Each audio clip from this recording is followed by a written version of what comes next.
Қайырлы күн баршаңызға, менің каналыма қош келдіңіздер. Бүгін сіздермен өте дәмді болып шығатын қатпарлы қаттама нанның рецептісімен бөлісетін боламын. Бұл рецепт сізге ұнайтыны сөзсіз, видеоны міндетті түрде соңына дейін көріңіздер. Керекті ингредиенттердің тізімін осы видеоның астында описаниеда жазып қалдыратын боламын. Ең алдымен ыдысымызға жылы суымызды құямыз. Тұз саламыз. Жақсылап араластырамыз.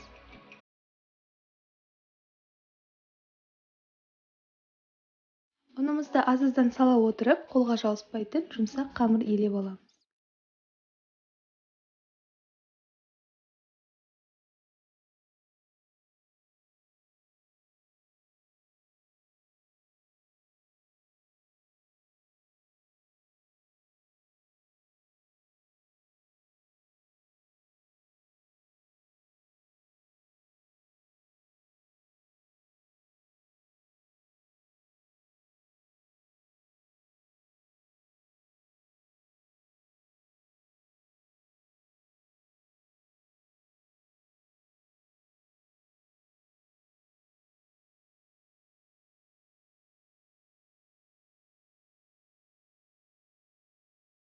Мінекей біздің қамырымыз дайын болды. Енді 10-15 минутқа тынығуға қойып қоямыз.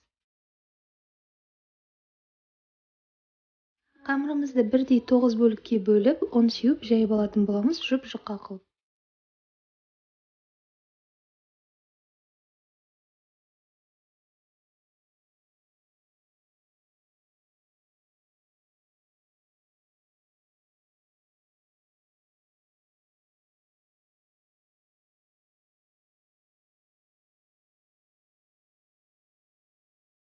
Мінекей қамырымызды осылай жұп-жұқа қылып жайып алғаннан кейін ортасына ерітілген сары майымызды жағамыз. Және де видеода көрсетілгендей орап түйіп қоятын боламыз.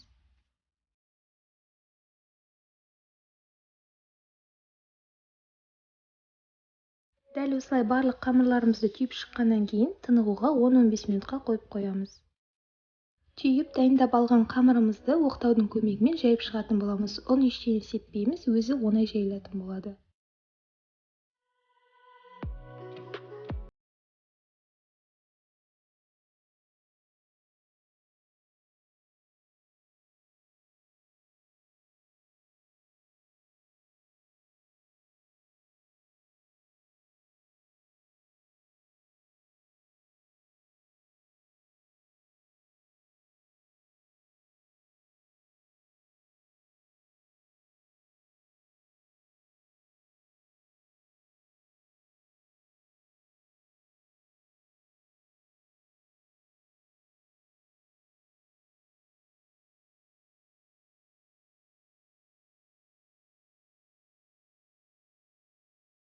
Қаттама нанымызды орташа отқа қойып пісіретін боламыз. Табамызға күнбағыс майын немесе сары майымызды жағып дайындап аламыз.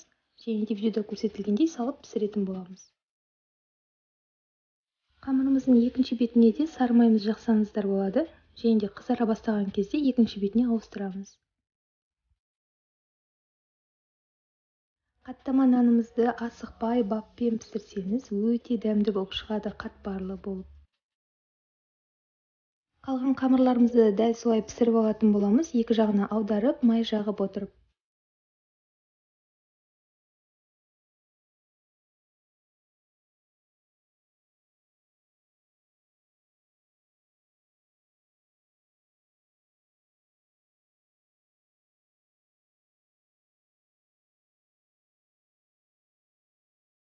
Мінекей біздің қаттама нанымыз дайын болды.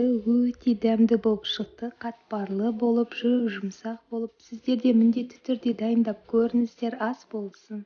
Ал егер де сіздерге менің видеом ұнаса, лайк басып, комментарий жазуды ұмытпаңыздар.